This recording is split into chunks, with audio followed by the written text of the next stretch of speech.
Apakah sampai kita duduk di kediaman ini, sampai detik ini, sudah merasa mutmainnah belum?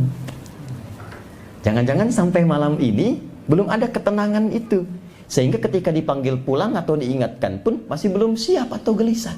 Maka Allah akan merubah sisa kehidupannya lebih terukur, lebih baik, lebih punya bekal dibandingkan hari-hari sebelumnya yang telah dilalui. Assalamualaikum warahmatullahi wabarakatuh.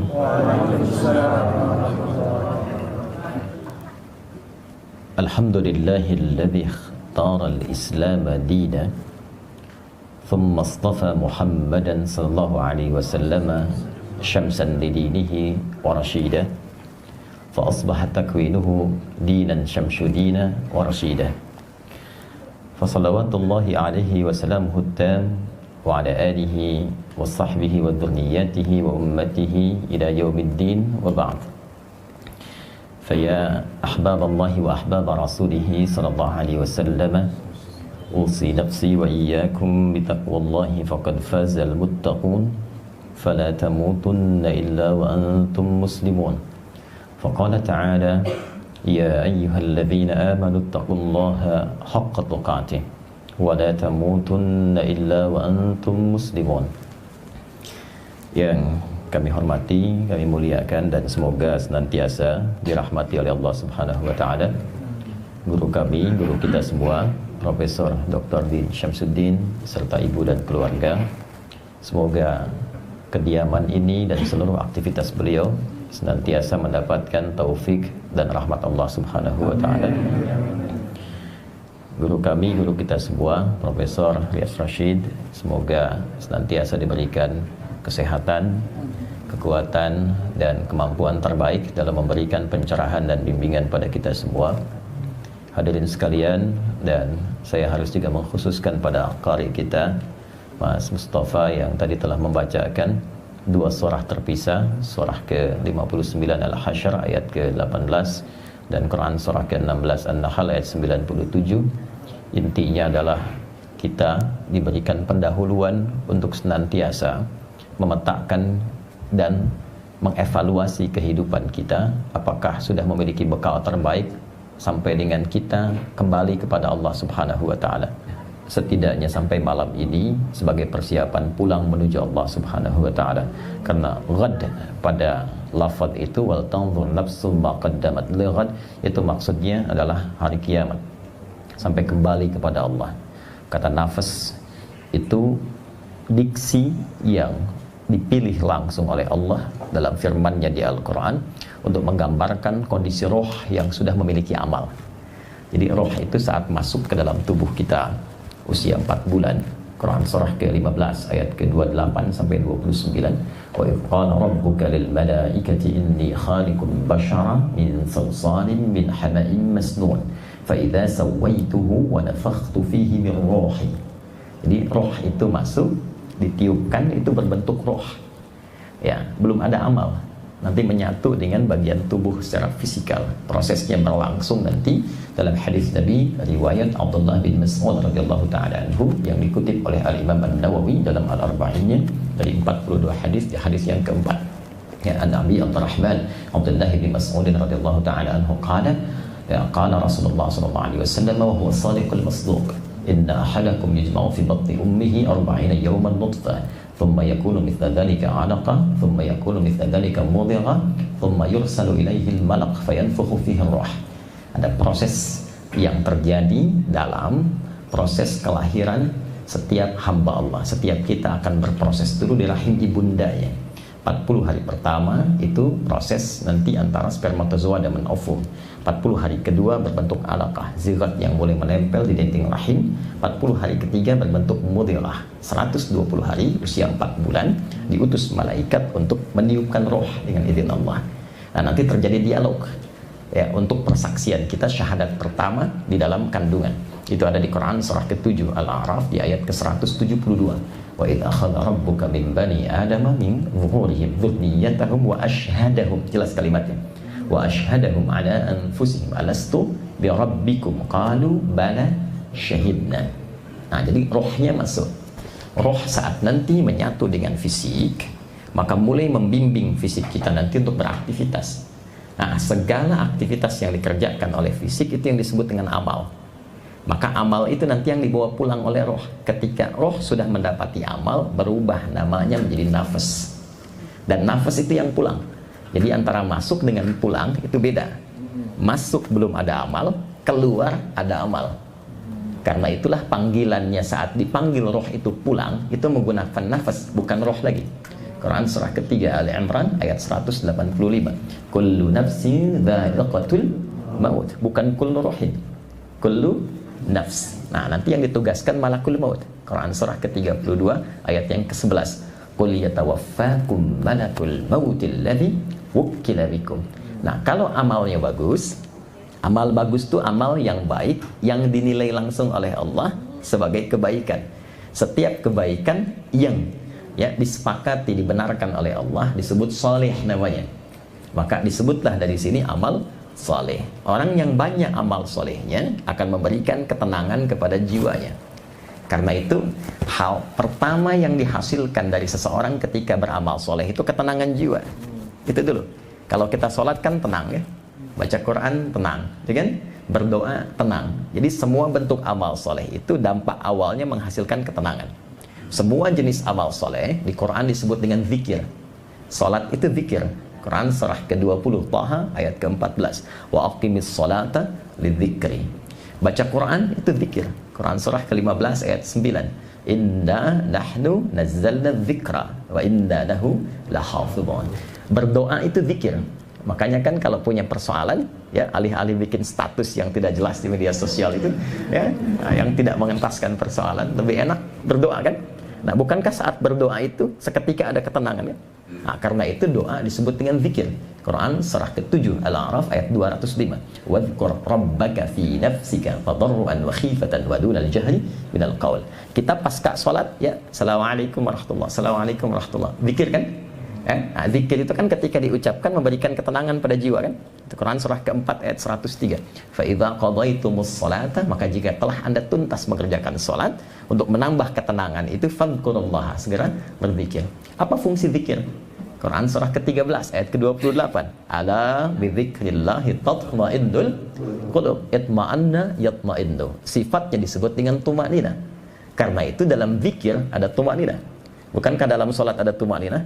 Ya, maksudnya kalau kita ruku, kata Nabi, hatta tatma'inna raki'ah. Jangan langsung bangkit. Dan jangan langsung baca doa. Tenangkan dulu. Rapikan dulu, biarkan darah mengalir dengan nyaman. Jadi baca doa itu dalam ketenangan. Nah, karena itu sholatnya dinikmati. Ya, itulah tuma'ninah dalam sholat. Tuma'ninah dalam doa. Jiwa kalau terbiasa tuma'ninah, maka nafas itu akan memiliki tuma'ninah. Nafas yang punya tuma'ninah, maka disifati dengan mutmainnah namanya. Nah, itu yang pulang. Makanya ketika kita pulang, panggilannya nafas mutmainnah. Quran surah ke-89 Al-Fajr ayat 27 sampai 30. Ya ayyatuhan nafsul mutmainnah irji'i ila rabbiki radiyatan mardiyah fadkhuli fi ibadi wadkhuli. Nah, tadi ayat pertama yang dibaca itu mengingatkan apakah sampai kita duduk di kediaman ini, sampai detik ini sudah merasa mutmainnah belum? Jangan-jangan sampai malam ini belum ada ketenangan itu. Sehingga ketika dipanggil pulang atau diingatkan pun masih belum siap atau gelisah. Sederhana pertanyaannya, kalau ayat itu didengarkan pakai iman, kira-kira sederhananya begini. Hei, kalau malam ini meninggal, sudah siap belum? Ya? Nah, jiwa-jiwa yang terbiasa beramal soleh, kapanpun dipanggil itu nyaman saja. Mau malam ini, mau nanti, mau besok, tenang saja dia. Nah, karena itu jika memang belum mendapati itu, maka disusulkan tadi di An-Nahl ayat 97. Perbaiki imannya, baik lelaki ataupun perempuan. Man amila, siapa yang mengerjakan amalan salihah, perbuatan yang baik, min dzakarin au untha wa huwa mu'min. Lelaki ataupun perempuan. Sepanjang ia mengaku beriman. Jadi iman itu akan mendorong pelakunya pasti berbuat baik. Ingat, itu persamaannya. Jadi kalau mengaku beriman pasti berbuat baik.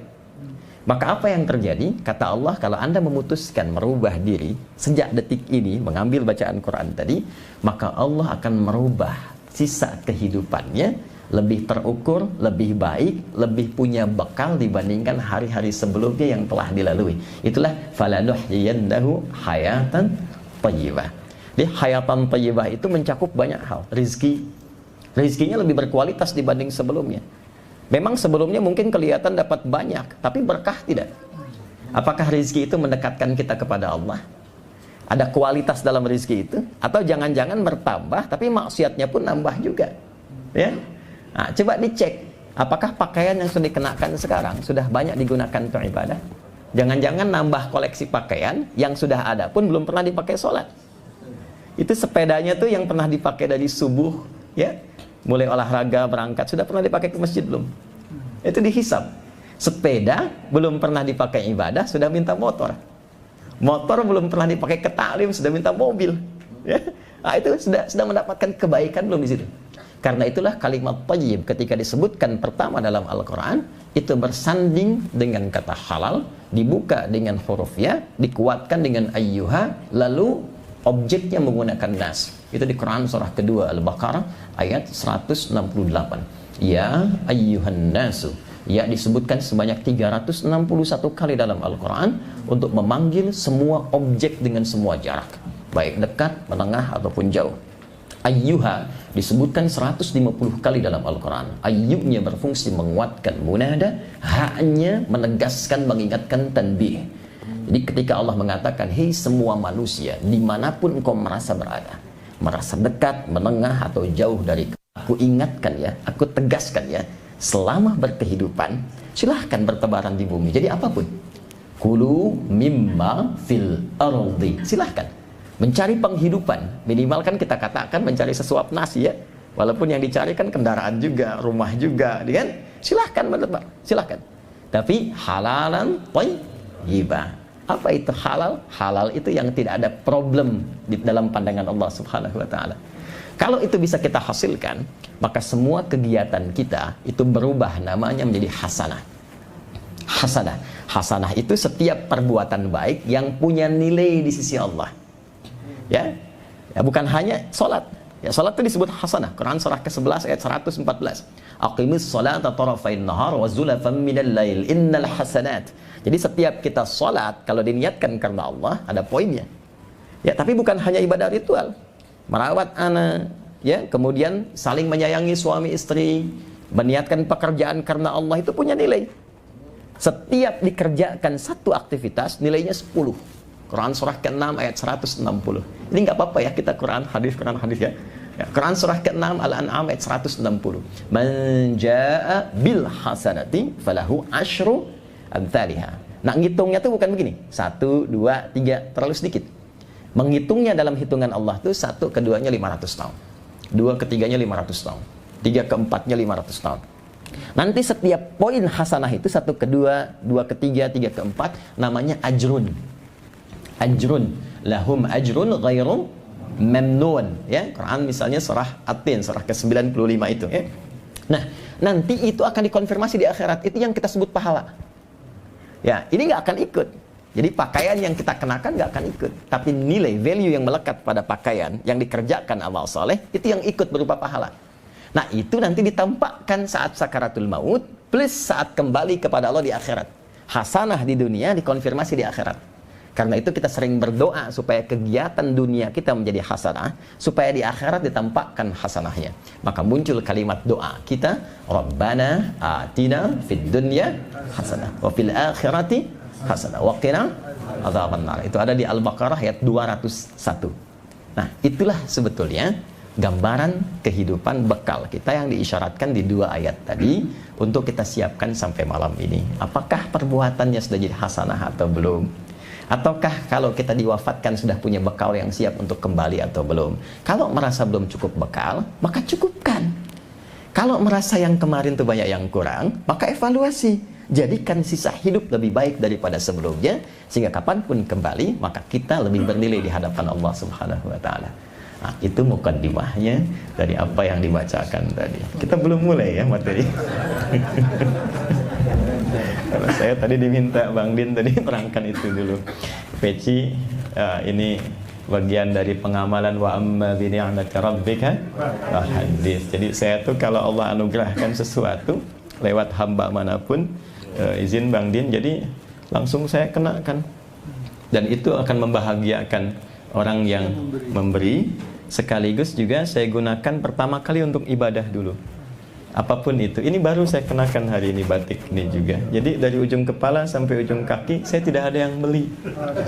Ini juga Allah kasih lewat hamba yang lain, sama jam tangan sampai ujung kaki. Ya, alhamdulillah, kan cuma dipakai sementara. Ya, masuk kuburan kan udah nggak dipakai lagi ya. Ganti jadi kain kafan nggak ada kantongnya. Semua cukup. Nah, jadi itu kisahnya. Alhamdulillah, mudah-mudahan pernah digunakan untuk sujud, pernah digunakan untuk ta'lim. Jadi saya punya alasan ketika dihisab pertama kali, dari mana didapatkan, kemana digunakan. Maka saya punya kebahagiaan di hadapan Allah, pertama kali digunakan hadir di majlis pengajian Ranting Pondok Labu. Baik, kira-kira itu mukaddimah yang bisa kita sampaikan. Alhamdulillah, malam ini tema kita hidup baru pasca pandemi, lebih kepada bagaimana Al-Quran dan Sunnah atau Islam memberikan tuntunan menjalani kehidupan, khususnya ketika diuji dengan pandemi, entah statusnya sudah dicabut atau belum secara formal, yang penting tuntunannya seperti apa. Dan menariknya, biasanya saya kalau mengisi pengajian jarang saya membuat materi tertulis, sekalipun itu bentuknya pointer-pointer. Biasanya saya tuliskan di papan tulis. Tapi qadar Allah, hari ini entah kenapa sebelum berangkat saya pengen ngetik sesuatu. Jadi saya tuliskan pointernya itu, urut dari awal sampai akhir. Rupanya mungkin ini yang beliau tadi minta kan inspirasi untuk Roma. Jadi saya sudah ketikkan 3 halaman nih Prof. Ya, bisa insya Allah ini ada 10 nanti yang saya kopikan. Ini poin-poin yang semuanya dari Quran dan hadis semua. Baik, kita efektifkan malam hari ini pertemuan dan diskusi kita. Saya senang menyebutnya dengan diskusi untuk malam hari ini, supaya setiap kita bisa memberikan masukan dan pencerahan yang melengkapi satu dengan yang lainnya. Baik, saya ingin memulai dengan penjabaran tentang iman dan akidah dulu, karena ini pokoknya, khususnya bagi kita setiap muslim. Karena semua tindakan, perilaku, dan bahkan menjalani seluruh aktivitas dengan semua kondisinya, orang Islam itu punya ciri khas yang membedakan antara muslim dengan selainnya. Ciri khasnya itu semua tindakan dan semua aktivitasnya di semua keadaan yang dihadapi itu semua bersumber dari imannya. Dan dari iman itulah nanti akan muncul ya satu pancaran-pancaran yang membimbing kita dalam berkegiatan di setiap situasi yang bahkan menariknya nanti Nabi akan tunjukkan dan kita akan lihat. Pertama kita mulai dengan pendekatan definisi akidah dan iman terlebih dahulu, supaya kita cek malam hari ini itu ada nggak dalam diri kita, terbimbing tidak gitu ya. Baik, pertama akidah. Iman dengan akidah itu sering disamakan untuk menuju pada definisi yang sama, yaitu keyakinan tanpa ragu. Kalau disebutkan akidah, itu asalnya dari kata aqada. Aqada itu ikatan yang kuat, yang sulit untuk dilepaskan, dijaga supaya nggak lepas, itu aqada namanya. Jadi di Quran banyak ya, seperti nanti ditemukan di An-Nisa misalnya, kan walikullin ja'alna mawaliya mimma tarakal walidani wal aqrabun, kemudian walladzina aqadat aymanukum. Ya, kalau sudah berjanji maka terikat dengan janji itu, jaga jangan sampai diingkari. Kalau punya komitmen pun disebut dengan akidah. Aqdun jamaknya uqud. Quran surah kelima ayat 1, ya ayyuhalladzina amanu aufu bil uqud. Orang-orang beriman itu pasti menepati janji karena terikatnya dengan komitmen ya. Nikah itu disebut dengan akad. Ya, perjanjiannya akad nikah. Kenapa disebut dengan akad? Kalau sudah berakad, jaga komitmen itu dengan kuat. Ya, komitmen yang sudah dibangun, melindungi, menyayangi, mengayomi, ya, selain nafkah dan sebagainya, jaga dengan kuat, jangan sampai kemudian terlepas atau bertentangan dengan apa yang telah disampaikan. Kalau menjadi sifat, ya, yang melekat kuat, yang sulit dilepaskan, maka berubah nanti menjadi kata benda, dari aqadah menjadi aqidah.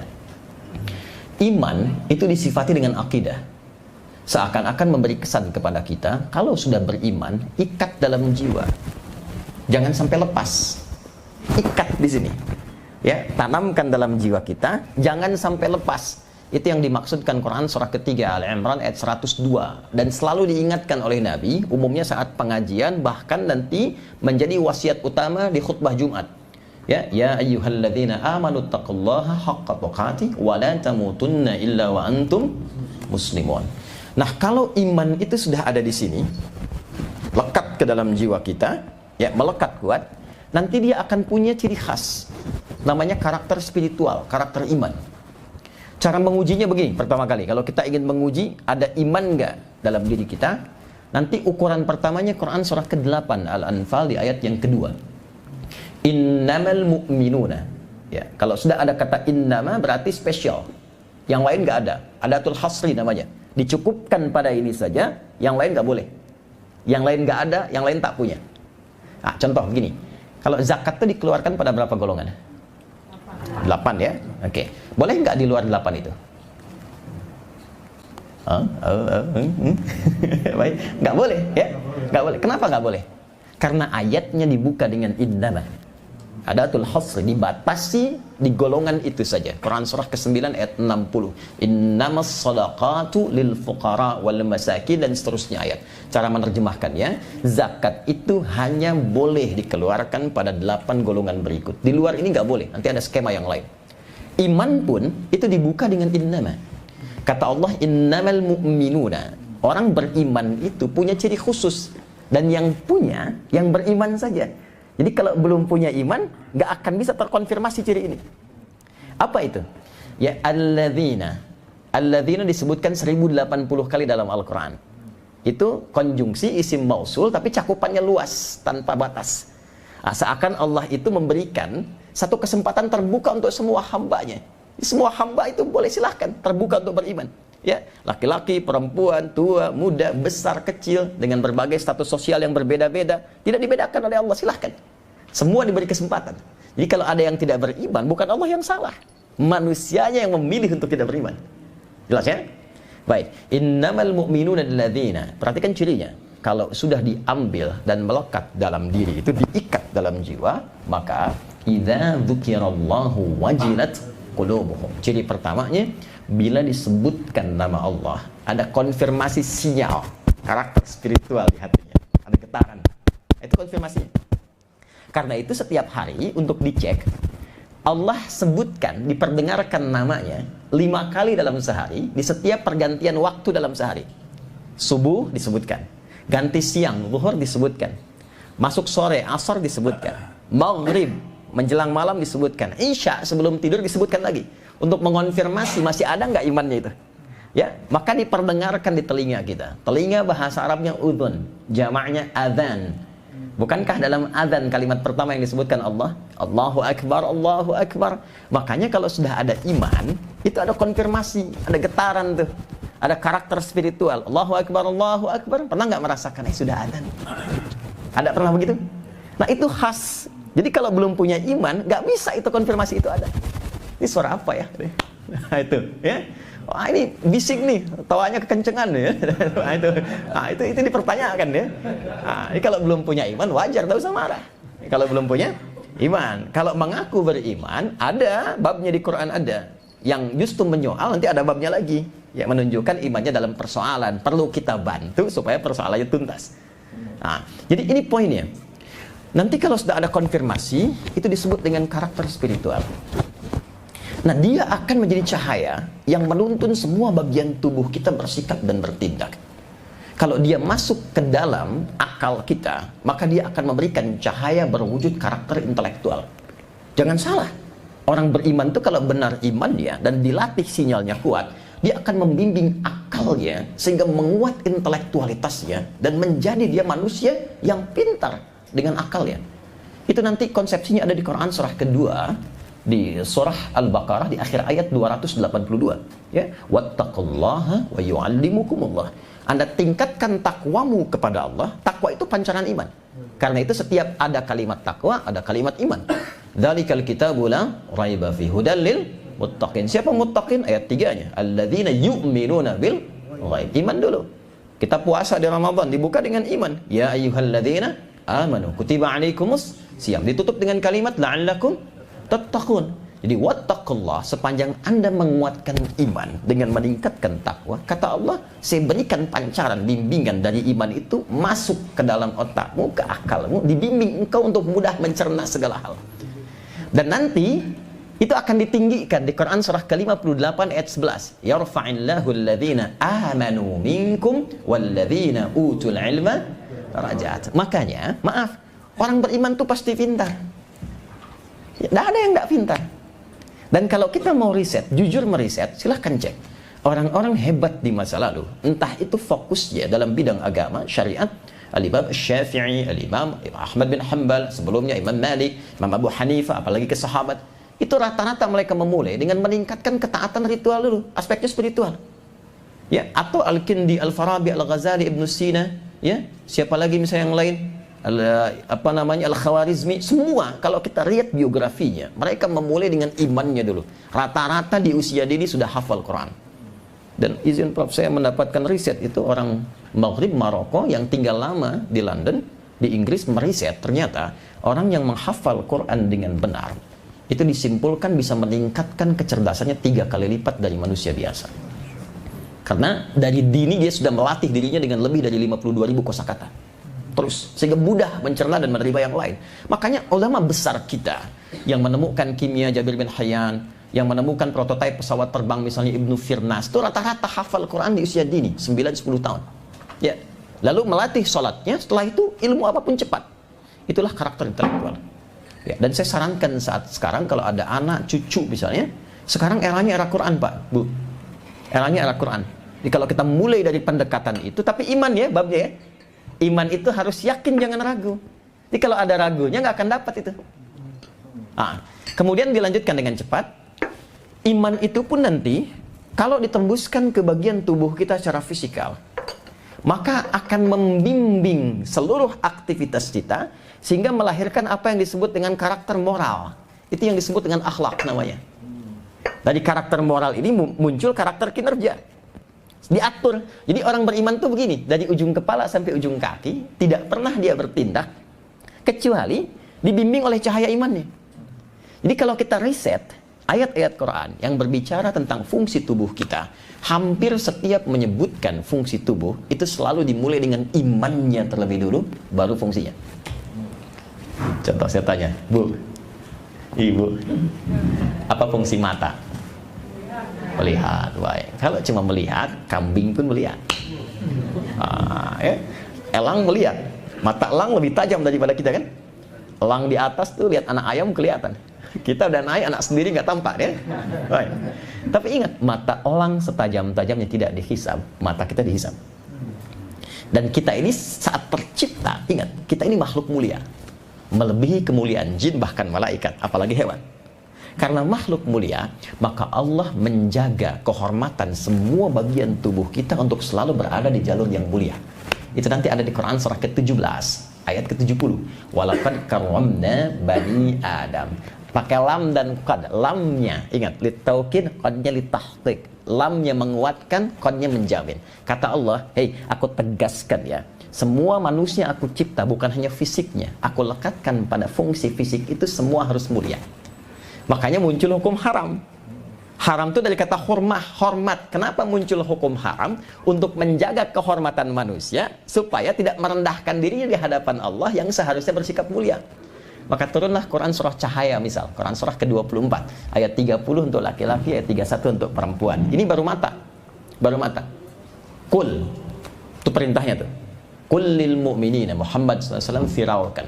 Saya sekarang senang menerjemahkan dengan viralkan dibandingkan katakan, karena sekarang musimnya viral ya. Nah, kalau sudah viral, like, share, and comment ya, subscribe. Di subscribe ke TV Mur. Kullil mu'minina, Muhammad viralkan kepada semua pria-pria yang merasa beriman. Perhatikan, imannya dulu, baru yaghuddu min absarihim. Imannya akan membimbing fungsi pandangan di matanya untuk melihat yang baik saja. Gitu. Jadi ada fungsi iman. Jadi iman itu memberikan karakter moral menjadi akhlak, tembus ke karakter kinerja di pandangan kita. Ini cukup dengan beriman, tidak akan mungkin melihat yang salah. Tak akan mungkin melihat maksiat. Karena ketika yang dilihat itu tidak dibenarkan oleh imannya, iman kan dibimbing Tuhan, dibimbing Allah. tidak dibenarkan oleh Allah, maka seketika akan dipalingkan. Maka mustahil bisa korupsi, mustahil bisa menipu, mustahil bisa mencuri. Melihat yang tak baik saja sudah nggak bisa. Gitu. Nanti turun ke lisan juga imannya dulu sebelum lisannya. Nanti pindah ke Quran surah 49 tuh, ayat 11 sampai 12. Ya ayyuhalladzina amanu, hai semua pemilik iman. Imannya dulu. La yashar qaumin qaum. Lisanmu tidak akan pernah digunakan untuk mencela orang lain. La yaghtab ba'dukum ba'dha, enggak akan bikin hoax. Jadi kalau iman itu sudah ada, lisan itu pasti baik.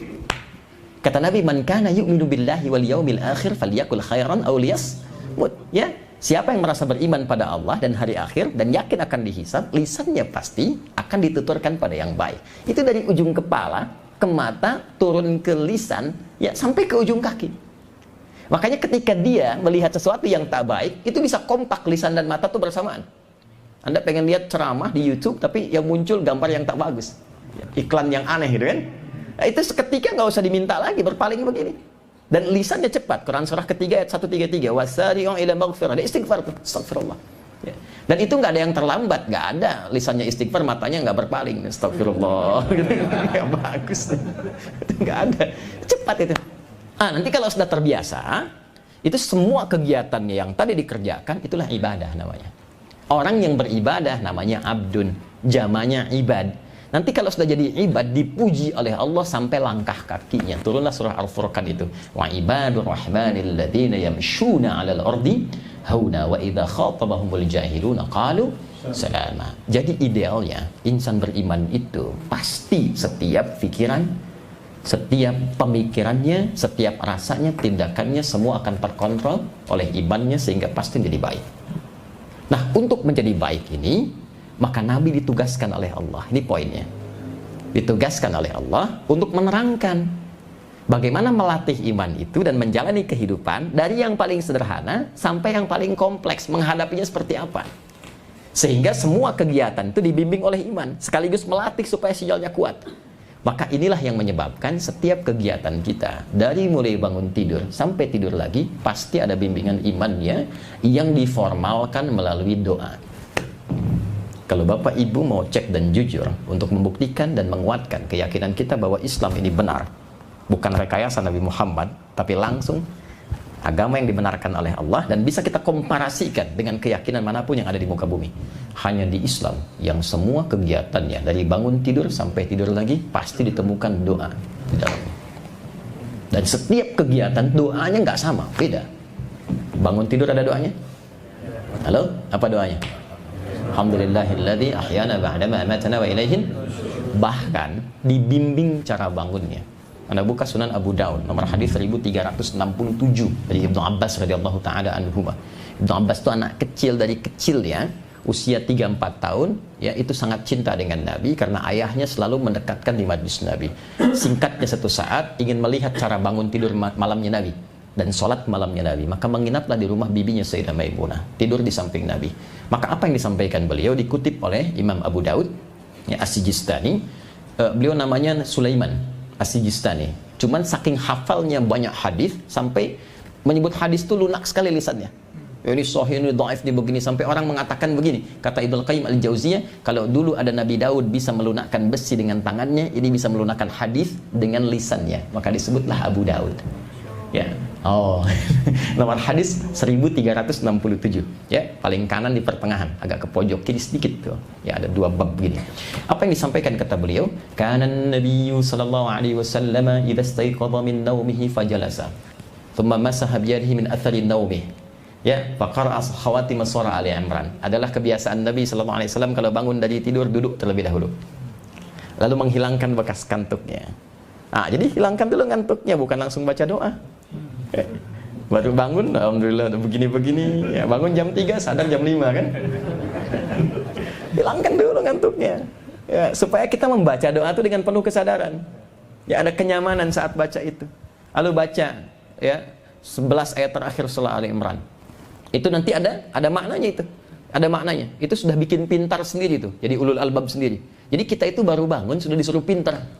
Baru bangun tuh sudah diminta jadi orang pintar.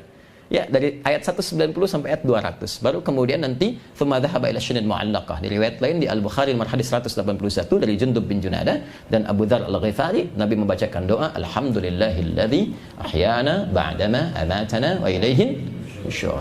Itu bangun tidur, baru bangun. Ke toilet ada doanya enggak? Ada. Kakinya pun diatur, masuk apa? Kaki apa? Keluar apa? Ya kan? Kita berpakaian ada doanya, makan ada doanya. Setiap kegiatan itu ada pedomannya. Dan jangan hanya diartikan sebagai doa formalitas. Itu setiap lafadznya itu membimbing kita bagaimana berinteraksi dengan apa yang kita kerjakan itu. Ada maknanya. Kenapa pakai pakaian doanya begitu? Itu ada. Jadi kalau kita paham dengan isinya, kita dibimbing. Ini yang harus dikenakan ketika berpakaian. Pakaian begini yang harus dipakai. Seperti ini cara menggunakannya, begini akan dihisabnya, begini tampil yang modis yang baik itu. Ada semua bimbingan. Hanya umumnya orang sekarang, walaupun tidak semuanya, memosisikan itu hanya bacaan formal. Nah, tidak memahami isinya sebagai panduan berkehidupan.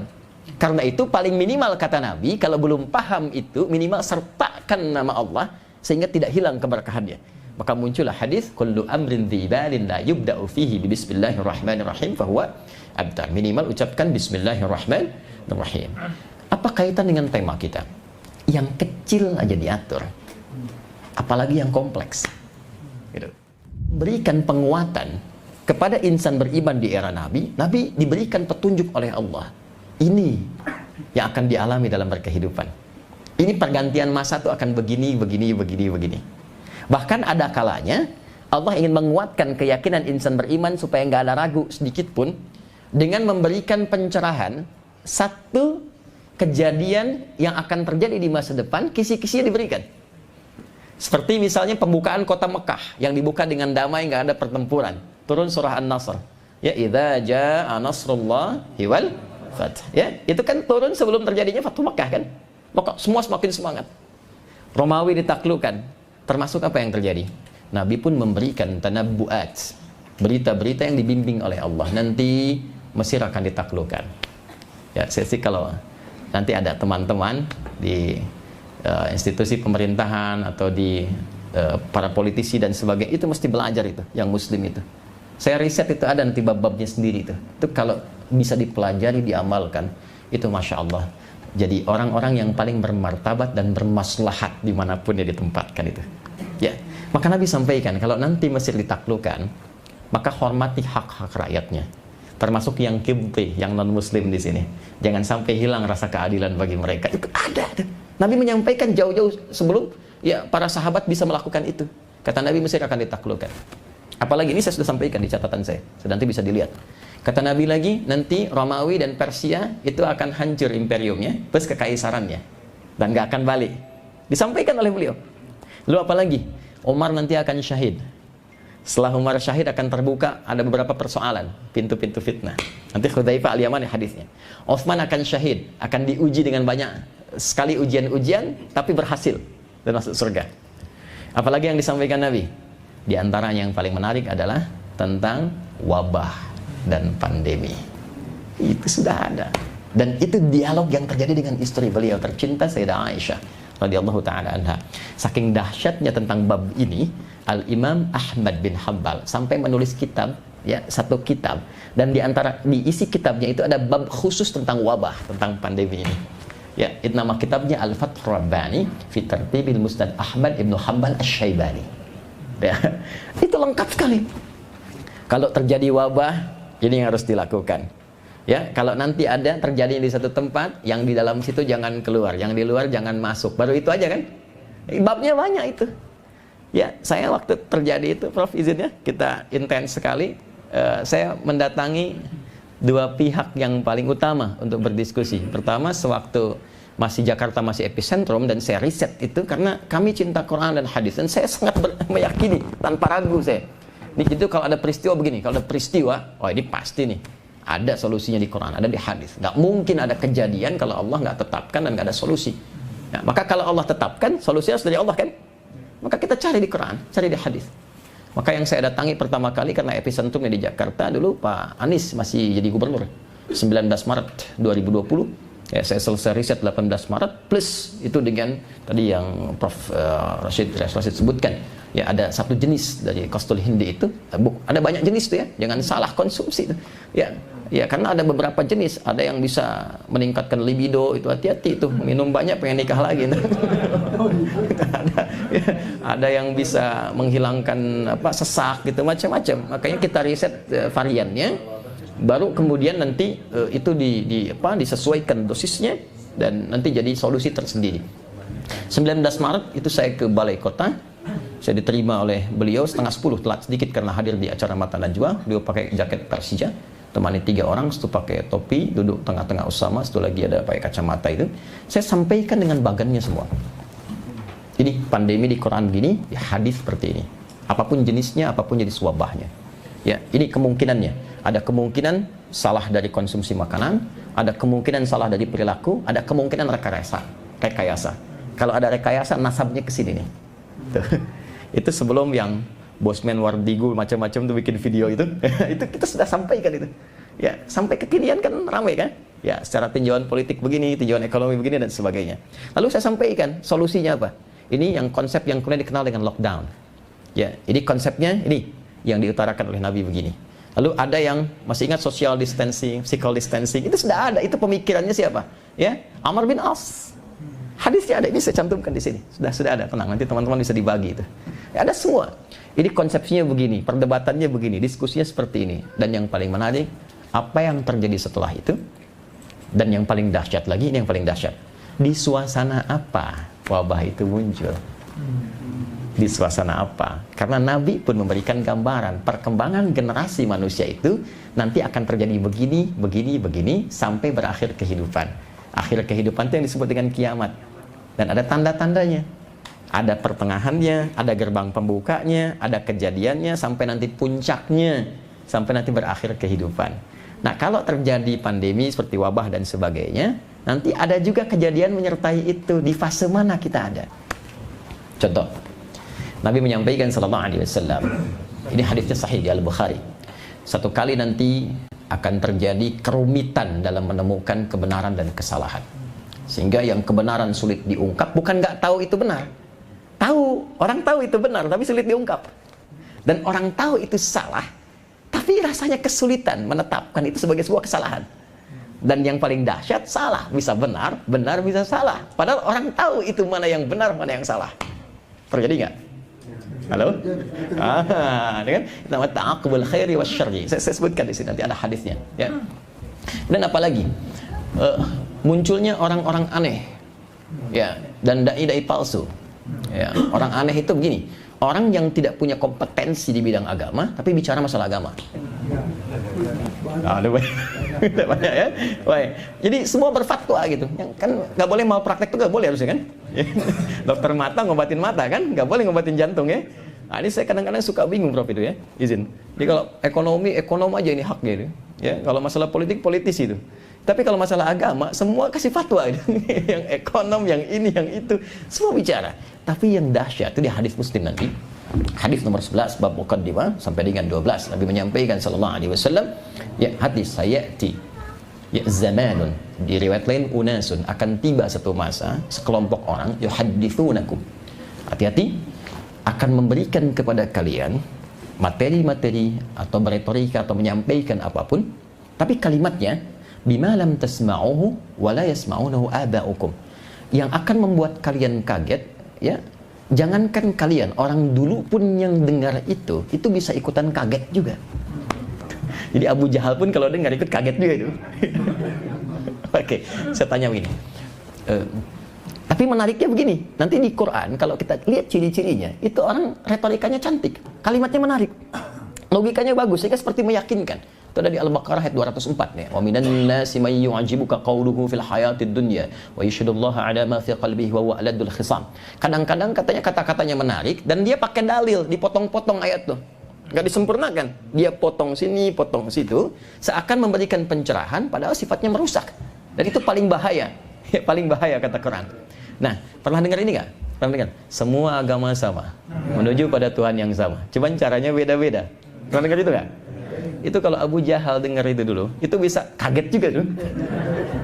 Ya, karena sejahiliyah-jahiliyahnya orang jahiliyah. Tuh, catat ya, sejahiliyah-jahiliyahnya orang jahiliyah, itu mereka tidak pernah terfikir itu konsepsi apa yang disampaikan tadi. Ya, jadi saat kalah Abu Jahal. Kalah. Kalah. Jadi saat rombongan orang-orang delegasi Quraisy itu yang belum beriman, saya selalu katakan belum beriman sehingga punya harapan ya saudara kita itu bisa beriman ya. Datang kepada Nabi, ya malam-malam mengatakan begini, Muhammad SAW, kita nggak usah berselisih lah, nggak usah ribut ya. Sudah begini saja, kita damai, saling toleran aja. Nanti malam ini kami nyembah Tuhanmu, kan? Besok kamu nyembah Tuhan kita.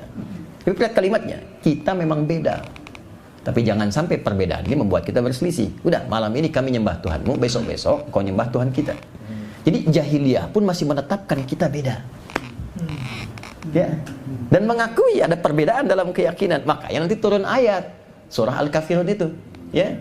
Al-Kafirun qul ya ayyuhal kafirun, viralkan kepada orang-orang yang masih menutup diri. Itu sopan kalimat Quran itu. Makanya Abu Jahal dan kawan-kawan itu nggak marah disebut kafir. Ya, nggak marah. Ya, kafir itu dari kata kafara. Orang Inggris menyerap dengan cover. Cover itu dari bahasa Arab. Dari sukar dari bahasa Arab, sugar. Gula tuh dari bahasa Arab. Nah, cover itu dari bahasa Arab, kafara. Kafara itu sesuatu yang menutup sehingga isinya nggak kelihatan. Ada cover buku dalamnya nggak kelihatan. Orang yang menutup diri sehingga belum mau menerima sesuatu masuk ke dalam dirinya namanya kafir. Jamaknya kafirun. Makanya kalau diterjemahkan halus sekali. Islam tuh lembut gitu. Maaf ya, Fir'aun itu Fir'aunnya. Catat ya. Fir'aun itu Fir'aunnya. Saya katakan Fir'aunnya karena hobinya bunuh orang. Al-Baqarah 49. Ngaku Tuhan, ana rabbukumul a'la. Orang sekarang paling tinggi ngaku nabi. Pernah malaikat ya, LA itu kan? Kalau nggak salah itu, minta izin pada gubernur yang dulu tuh mendaratkan malaikat Jibril di Monas kan? LA dan sampai meninggal. Ya, singkatnya selesai. Firaun ngaku nabi, ngaku Tuhan. Ana rabbukumul a'la. Hobi bunuh orang.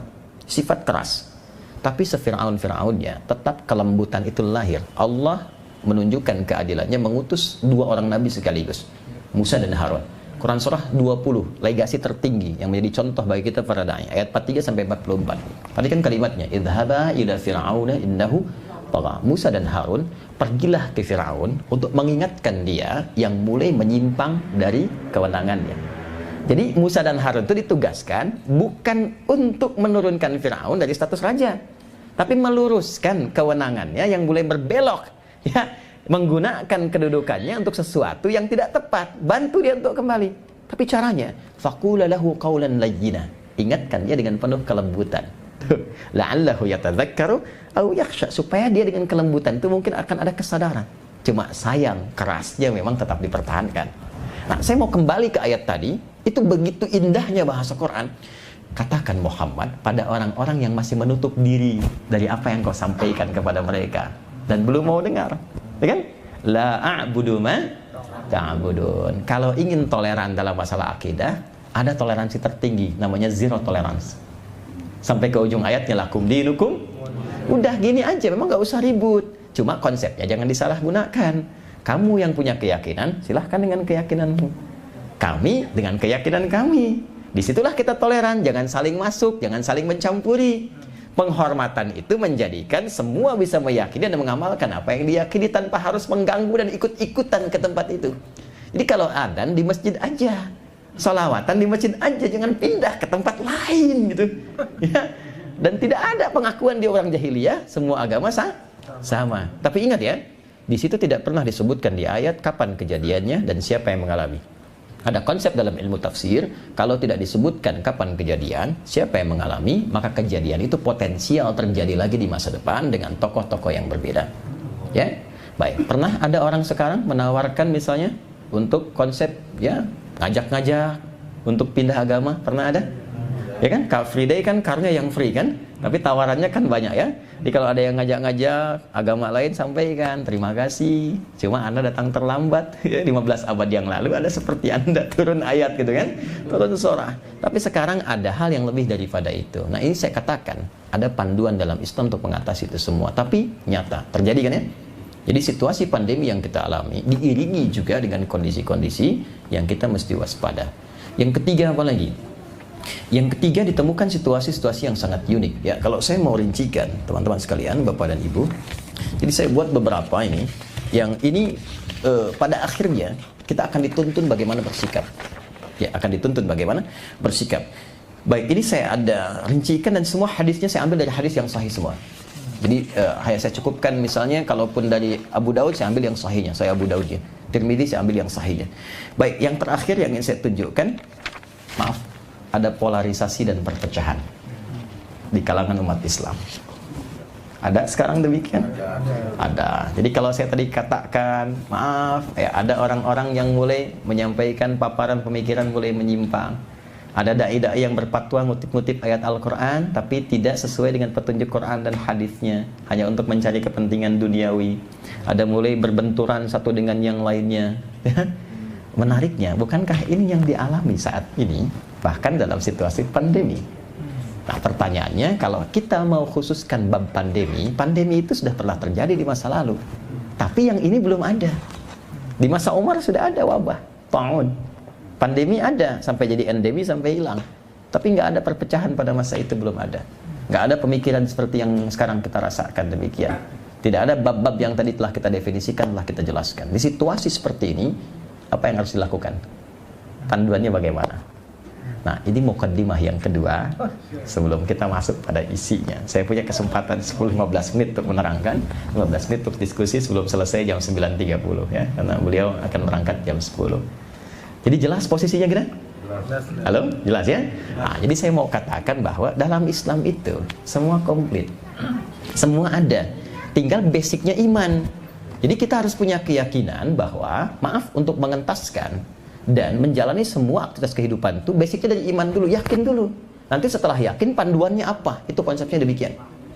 Oke, yang pertama, saya langsung cepat saja. Jika dialami satu wabah dan menjadi pandemi, maka bagaimana harus bersikap? Yang pertama, setiap insan beriman langsung diingatkan bahkan melalui doa Nabi SAW agar ketika pandemi terjadi itu senantiasa mengejar rahmat Allah. Ini yang pertama sebagai sikap imannya. Saya ulangi ya, mengejar rahmat Allah. Redaksi hadisnya rahmatan lil mu'minin. Boleh jadi wabah yang ditetapkan oleh Allah terjadi itu, boleh jadi ada rahmat di dalamnya untuk insan beriman. Apa itu rahmat? Rahmat itu kasih Allah yang wujudnya secara umum ada tiga. Ya, wujudnya secara umum ada berapa? Tiga. Satu, rahmat itu boleh jadi ampunan yang Allah berikan pada seorang hamba yang melakukan kesalahan begitu banyak. Dalam bahasa Al-Quran, orang-orang yang melakukan kesalahan begitu banyak itu disebut dengan israf namanya. Biasanya israf itu bab makanan, makan berlebihan, minum berlebihan, israf. Wa kulu washrabu wala tusrifu. Tapi ini israf dosa. Israf dosa itu begini, kalau ada orang mencuri, dia belum mencuri, rasanya gatal, ingin mencuri juga. Aduh, kalau ada orang yang sudah korupsi, dia belum, rasanya masih belum lengkap gitu. Nah, itu israf tuh. Nah, kemudian dia sadar dan ingin kembali, maka turunlah Quran surah ke-39 ayat 53. Di cara Allah mengampuni seorang hamba itu ada 5 fase.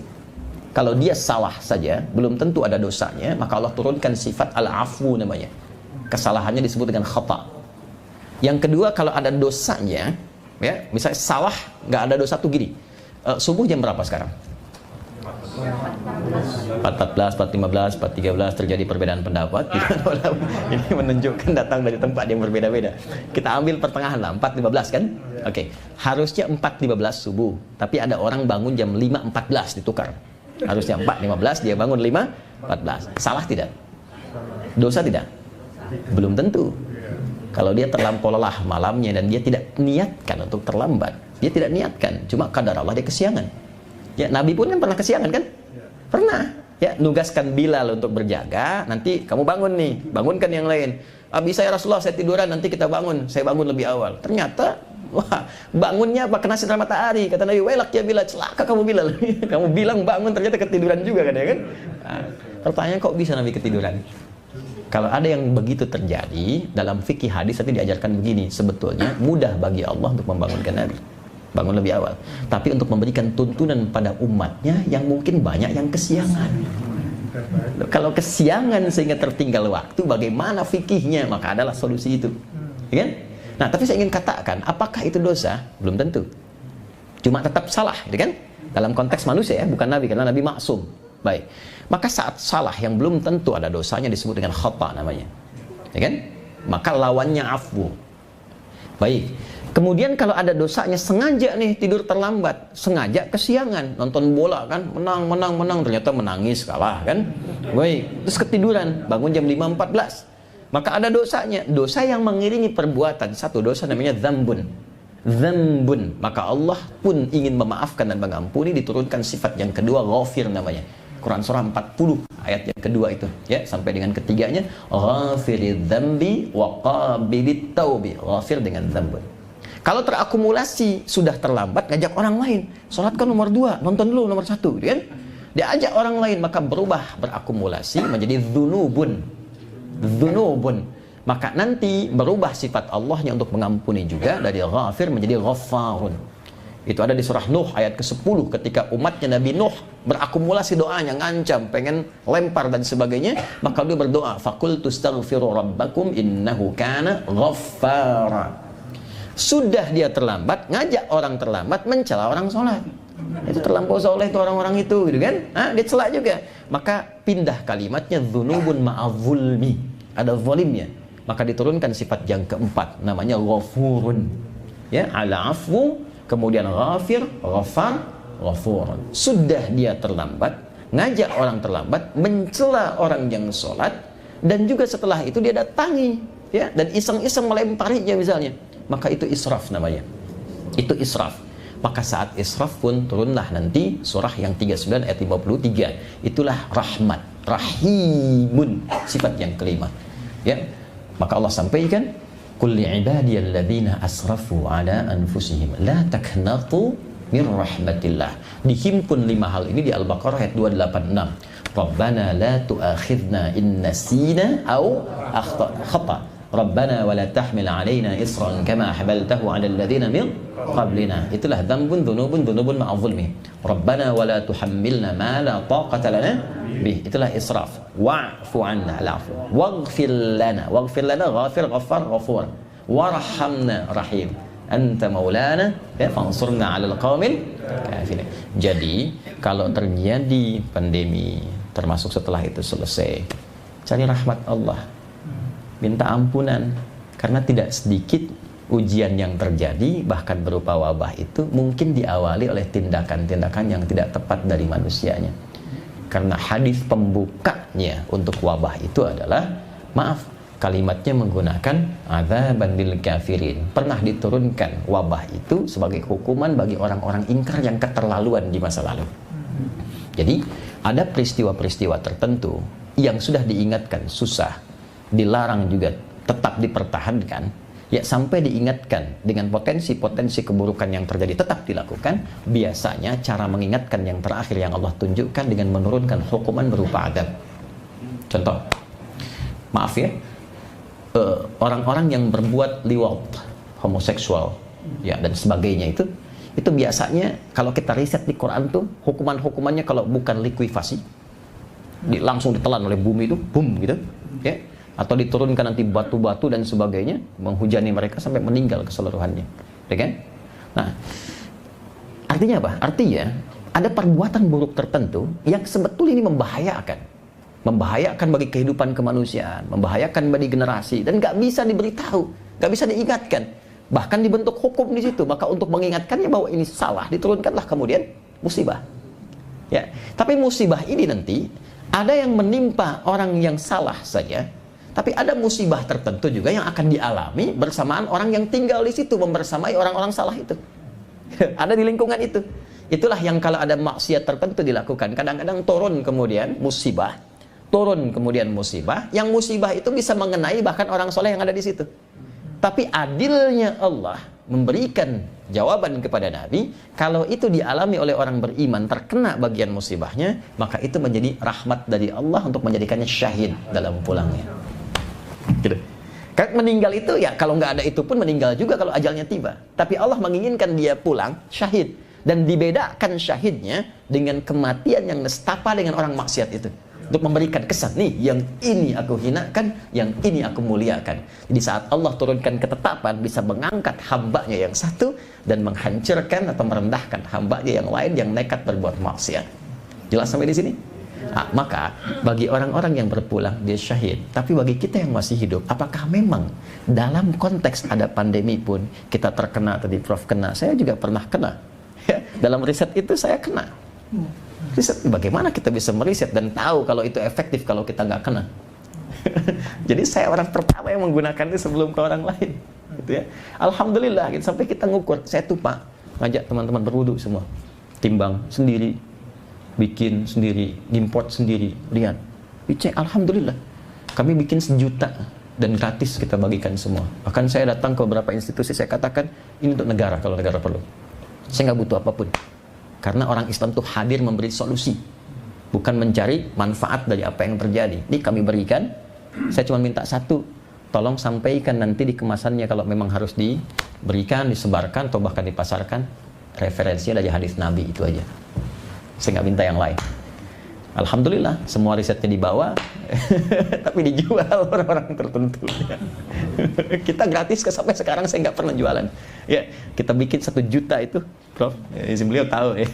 Kita ada yang kemas di Jogja, kita bikin sendiri, siap. Kita kemas sendiri itu. Tapi renungannya adalah, ya Allah, orang lain syahid. Bahkan nanti ada lagi hadis yang lain belum saya bacakan. Ulama-ulama mulai wafat. Ya kan? Kita bisa lihat ya. Terlutfi Fathullah, Profesor Khuzaimah Takhidayanggo, kan? Dan yang lain-lain juga sudah mulai pulang, itu syahid. Nah, saat orang-orang lain syahid, bahkan jangankan level ulama, orang-orang biasa bisa syahid gitu. Terus kita bagaimana? Itu yang ditarik ke dalam diri kita sebelum menyoal yang lain. Ya Allah, saya masih hidup. Apakah saya mendapatkan rahmat-Mu? Sementara di hadapan saya, di mata saya, dan di telinga saya didengar, dilihat, si fulan syahid, si fulan pulang dengan mulia. Saya nanti bagaimana? Maka pandemi, sekalipun belum dicabut statusnya, mesti menyadarkan kita satu saat kita pulang. Maka mohonkan rahmat Allah. Setidaknya jangan pulang membawa akumulasi dosa. Jelas? 2. Rahmat tidak disebutkan dalam Quran. Kecuali yang kedua juga menunjukkan aspek yang sangat luar biasa. Apa itu? Solusi dari setiap persoalan. Itu nanti strukturnya atau konstruksinya ada di Quran surah kedua Al-Baqarah ayat 155 sampai 157. Dan ini menarik karena nanti ini akan ditarik ke aspek duniawinya. Kalau yang tadi ke aspek ukhrawinya, spiritual, yang ini ke aspek duniawinya. Jadi boleh jadi sifat rahmat itu bukan hanya renungan spiritual, tapi juga akan menemukan sesuatu yang baru yang bermaslahat nanti secara duniawi. Dan itulah yang nanti akan menjadikan rasa syukur kita kepada Allah, yang menambah rasa syukur. Ya Allah berfirman, وَلَنَبْلُوَنَّكُمْ بِشَيْءٍ مِّنَ الْخَوْفِ وَالْجُوعِ وَنَقْصٍ مِّنَ الْأَمْوَالِ وَالْأَنفُسِ وَالثَّمَرَاتِ وَبَشِّرِ الصَّابِرِينَ. Ya, setiap yang hidup aku pasti uji dengan aneka ragam ujian kehidupan. Perhatikan cara menerjemahkannya. Untuk meningkatkan kualitas hidupmu, bukan untuk memberikan beban dalam hidupmu.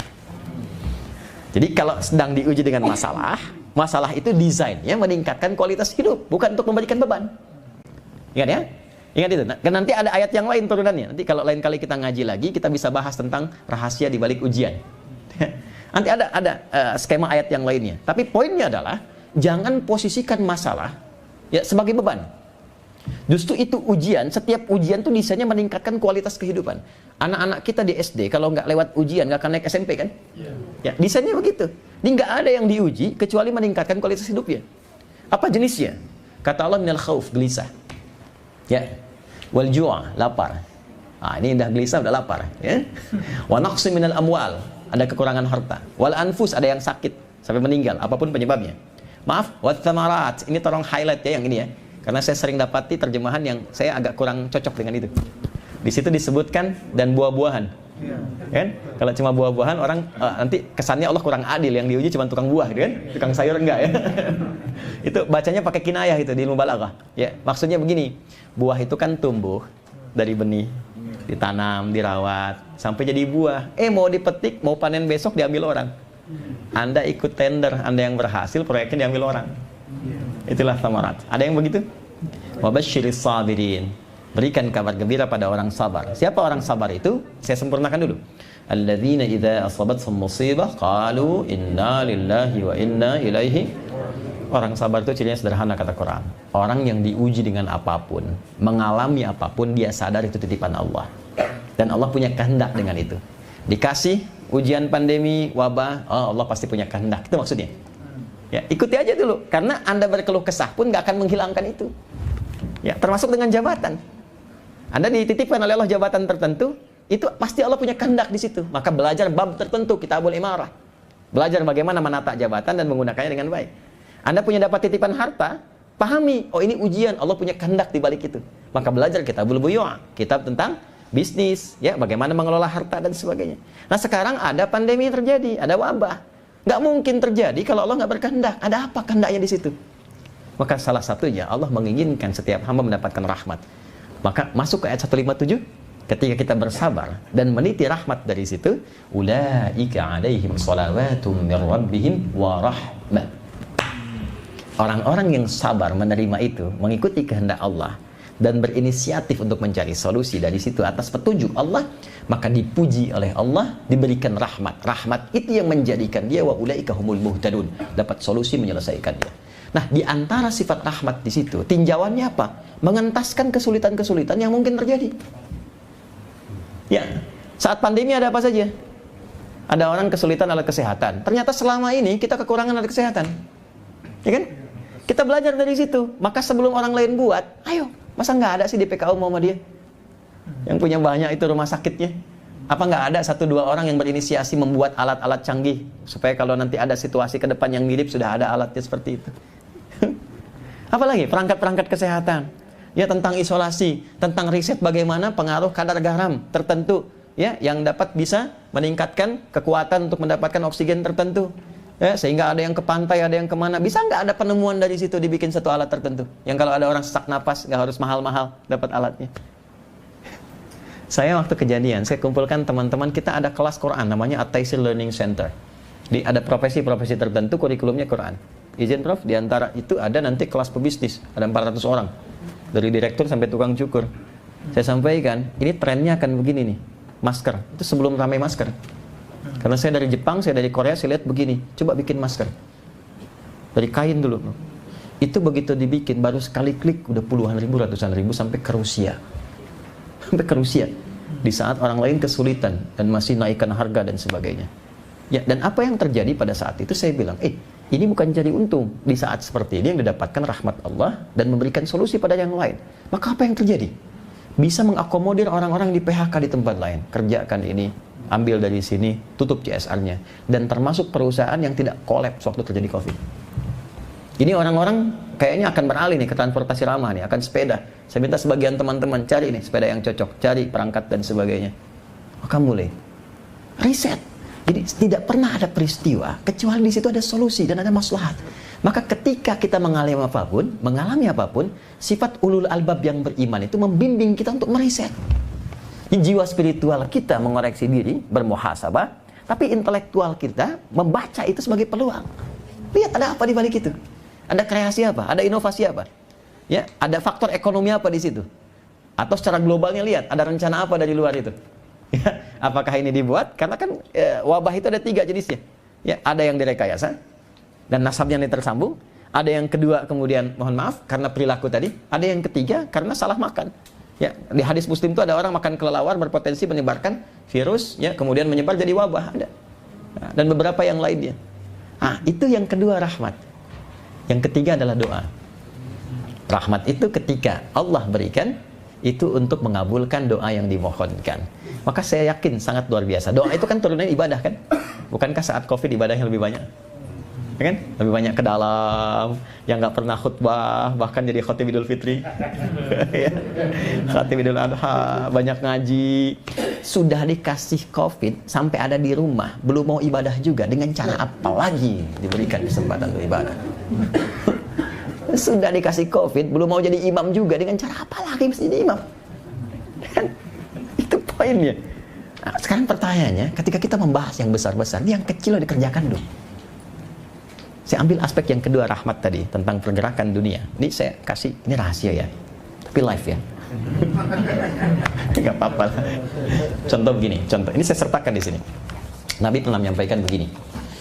Ada satu masa Orang Islam itu akan menembus Hind dan Sind. Hind itu India, Sind itu Pakistan. Terjadi nggak? Terjadi.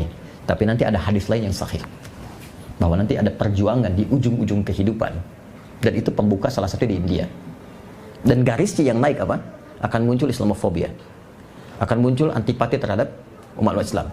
Akan muncul rasa pertentangan, bahkan mulai inisiatif penyerangan pada umat Islam. Itu dari India. Terjadi nggak? Itu baru pembuka. Nanti ada hadis turunan lainnya. Makanya orang Islam itu bacaan jangan aneh-aneh. Ya, kita tuh udah punya Quran, punya hadis, itu aja dari riset. Lalu kembangkan dengan kekinian, referensi kekinian, kita riset, kita kembangkan, diskusi. Itu yang dibahas, itu yang valid, itu yang otentik. Yang dimainin TikTok. Kan yang dibaca yang nggak jelas. Sekarang Yahudi aja hampir tiap menit mereka riset hadis-hadis dalam Islam. Itu baru tentang yang saya sampaikan. Contoh lain. Wah, ini jadi global nih, nggak bro? Izinnya akan terjadi koalisi Jazirah Arab dengan nanti garis keras di Yahudi, mungkin yang sekarang jadi Israel itu. Akan ada nanti koalisi membentuk fakta pertahanan bersama. Ya akhirnya nanti akan ada hadis-hadis tentang pembebasan wilayah Jazirah. Itu nanti di ujung-ujung tuh. Coba sekarang cek secara politik global, sudah ada belum fakta pertahanan bersama? Ya, ada, silakan cek tuh. Nyata nggak? Nyata. Ya akan terjadi pergeseran nih. Ya, mulai dari mana? Dari Eropa Timur. Sekarang sudah terjadi. Cina naik. Nah itu kalau Anda riset di hadis-hadis, ya, pergerakan tentang perubahan-perubahan karakter, tentang pergerakan global, itu kita akan temukan itu. Nah yang paling menarik adalah gerbangnya apa? Saya kasih contoh ya, ini belum dibuka sih ke publik, tapi ya live lah, apa jadinya gitu. Pernah ingat hadis Nabi? Akan ada lomba-lomba bikin bangunan besar. Pernah besar, ya? Bangunan tinggi, ya? Pernah dengar hadis itu? Contoh tanda-tandanya. Saya kurang lebih 2 bulan lalu itu sudah mendapatkan tawaran untuk unik juga nih, ya, mendapatkan satu slot apartemen yang dekat dengan Masjidil Haram dan dikasih desain itu. Ini yang harga ₦1 juta, 2 juta rial, 3 juta rial. Itu semua desainnya, ini Ka'bah, ini semua bangunan tinggi semua. Semua bangunan tinggi semua. Ya, dan itu arahnya Pak, ada apartemen, ada pusat belanja, ada macam-macam dan sebagainya. Dan itu dilombakan dan bergeser. Kapan visinya? Itu nanti sampai ke 2030. Yaitu wilayah baru Saudi. Belum nanti Dubai naik, belum ini naik, belum itu naik. Dan wilayah padang pasir akan mulai berubah. Dan itu sudah mulai. Sudah mulai. Dan membersamai situasi ini. Jadi harus cerdas kita melihat. Dengan segala aspek yang Allah titipkan kepada kita, profesinya apa, dudukan, diskusikan. Ya skala besarnya itu, Muslim di Indonesia, bagaimana meresponnya? Dalam konteks kehidupan berbangsa bernegara, bagaimana negara ini merespon? Bangsa ini merespon. Karena kalau kita tidak mulai bersiap, akan tertinggal. Dan jauh nanti tertinggal persaingan dari aspek global. Itu bahayanya. Ya. Dan yang paling menarik adalah saya tutup di hadis yang terakhir di sini. Setiap 100 tahun akan terjadi perubahan-perubahan. Dan 100 tahun ini ada yang menafsirkan umum, ada yang menafsirkan khusus. Khusus itu maksudnya dalam skala tempatnya. Oke. Nah, menariknya Indonesia merdeka tahun berapa? 1945. 100 tahunnya tahun berapa? 2045. Punya visi apa di 2045? Karena fitrahnya saya tutup, ketika terjadi suasana-suasana yang tidak ideal, misal seperti pertentangan tadi, hal-hal yang tidak diinginkan, terjadi pergolakan yang tidak sehat dan sebagainya, maka hadisnya mengatakan di tahap-tahap itu akan muncul orang-orang baik yang lahir ke permukaan. Dan orang-orang itulah yang akan merubah keadaan menjadi lebih baik, berkeadilan, berkemajuan, mencerahkan, sehingga rahmat Allah turun di tempat itu. Nah, karena itu kalau mengalami seperti ini, pertama jadi orang baik. Yang kedua berani aktif. Karena kalau nggak aktif, yang tidak baik yang masuk. Oke, kan terjadi persoalan sekarang. Orang tidak baik masuk dianggap biasa, orang baik masuk dipersoalkan. Tapi jangan heran, di hadis sudah ada. Sudah ada di hadis itu. Bada al-Islamu ghariban fasayaudu ghariba. Orang-orang itu ketika kedatangan Islam membawa kebaikan dianggap aneh, maka akan muncul satu masa orang-orang baik dianggap aneh. Nah, jadi berbahagialah, fatuba lil ghuraba. Maka berbahagialah orang-orang aneh itu. Nah, sekarang Anda orang aneh atau orang biasa? Ya, dengan semua aspeknya. Jadi kalau ada di bisnis yang tidak baik, Anda orang baik, masuk ke bisnis itu, perbaiki. Kalau di kampus ada yang tidak baik, Anda yang baik, maju ke situ, perbaiki. Ya. Ya, termasuk di bab politik, di bab yang lain, karena Islam itu luas. Ketika dipraktekkan menjadi rahmatan lil alamin. Rahmatan lil alamin itu bukan hanya tertuang di Quran, bukan hanya di hadis, bukan untuk dicetak di kitab-kitab tebal, tapi untuk dirasakan dalam konteks kita berkehidupan. Itu poinnya. Maka itulah hidup baru pasca pandemi yang kita alami sekarang. Tinggal pilihannya kembali kepada kita. Apakah kita mau menjadi bagian dari orang-orang yang baik, yang bisa menularkan kebaikan itu sehingga terasakan manfaatnya dalam kehidupan kita. Silahkan praktekkan, bedakan rasanya, rasakan bedanya, dan pasti akan terasa bedanya. Saya kira saya cukupkan dulu. Kita punya 15 menit sebelum kita pamit. Terima kasih. Assalamualaikum warahmatullahi wabarakatuh.